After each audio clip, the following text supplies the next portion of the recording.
കാറ്റത്തെ കിളിക്കൂടിന്റെ മറ്റൊരു എപ്പിസോഡിലേക്ക് ഏവർക്കും സ്വാഗതം. വഴിയിലൂടെ നടന്നുപോയ സുഭാഷും സുധീഷും സുനന്ദയുടെ വീട് അലങ്കരിക്കുന്നത് കണ്ട് നോക്കി നിന്നുപോയി. ഇത് കണ്ട് പണിക്കാർ ചോദിച്ചു, ഭാസ്കരൻ മാമന്റെ പിള്ളേരല്ലേ അത്?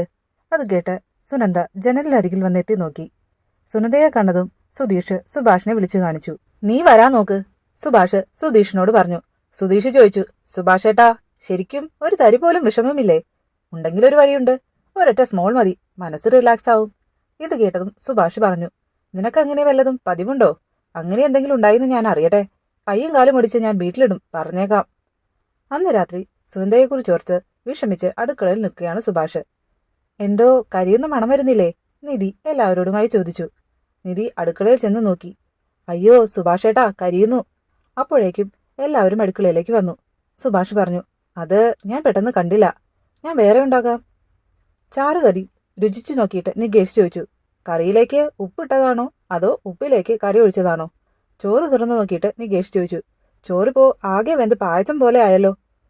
സുഭാഷ് പറഞ്ഞു, ഞാനെന്നാ കുറച്ച് ചപ്പാത്തിയും ഉരുളക്കിഴങ്ങ് കറിയും ഉണ്ടാക്കാം.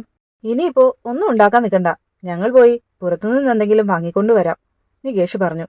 അപ്പോഴേക്കും സുഭാഷിനെ സുധീഷ് പുറത്തേക്ക് കൂട്ടിക്കൊണ്ടുപോയി. നാളെ സുനന്ദേച്ചിയുടെ നിശ്ചയല്ലേ, അതിന്റെയാ, നികേഷ് പറഞ്ഞു.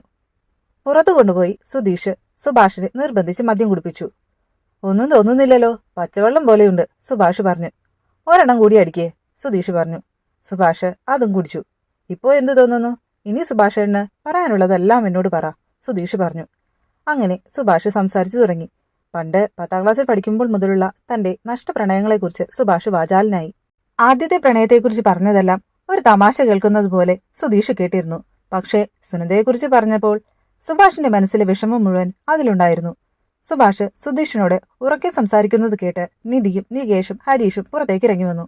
സുഭാഷിന്റെ സംസാരം കേട്ട് ഹരീഷ് സുധീഷിനോട് ചോദിച്ചു, സുഭാഷേട്ടന് മദ്യം കൊടുത്തോ? ഇത് കേട്ട് സുഭാഷ് പറഞ്ഞു, ഞാനാ, ഇവൻ പാവം, ഇവനെ ചീത്ത പറയരുത്. അങ്ങനെ സുധീഷ് സുഭാഷിനെ അവിടെ കൊണ്ടുപോയി ഇരുത്തി. എന്നിട്ട് മദ്യക്കുപ്പികളുമെടുത്ത് അവരുടെ അടുത്തേക്ക് ചെന്നു. സുധീഷ് പറഞ്ഞു, ഡാ ചെക്ക, ഞാൻ സുഭാഷേട്ടനെ കുടിപ്പിച്ചിട്ടൊന്നുമില്ല. സുധീഷ് കുപ്പിയിലുള്ളത് കുടിച്ചു കാണിച്ചു. ഇത് വെറും വെള്ളമാ. സുഭാഷേട്ടന്റെ മനസ്സാ ഫിറ്റ്. സുഭാഷേട്ടൻ ഈ വെള്ളം കുടിച്ച് വെളിവ് പോയിരിക്കുക, സുധീഷ് പറഞ്ഞു. എല്ലാവരും അത് മണത്തു നോക്കി ഉറപ്പാക്കി. എല്ലാവരും ചിരിച്ചു. നികേഷും ഹരീഷും കൂടി സുഭാഷിനെ അകത്തേക്ക് കൊണ്ടുപോയി. പിറ്റേന്ന് രാവിലെ സുനന്ദയുടെ വീട്ടിലെ പാട്ടും മേളവും എല്ലാം കേട്ടപ്പോൾ സുഭാഷ് അറിയാതെ സുനന്ദയെ ഓർത്ത് കരഞ്ഞുപോയി. നിധി അടുക്കളയിലെത്തി സുഭാഷിനെ നോക്കി. സുഭാഷിനെ അവിടെയെങ്ങും കാണാതെ വന്നപ്പോൾ നിധി സുഭാഷിനെ അന്വേഷിച്ച് പുറത്തെത്തി. വിഷമിച്ചിരിക്കുന്ന സുഭാഷനെ കണ്ട് നിധി അടുത്തേക്ക് ചെന്നു.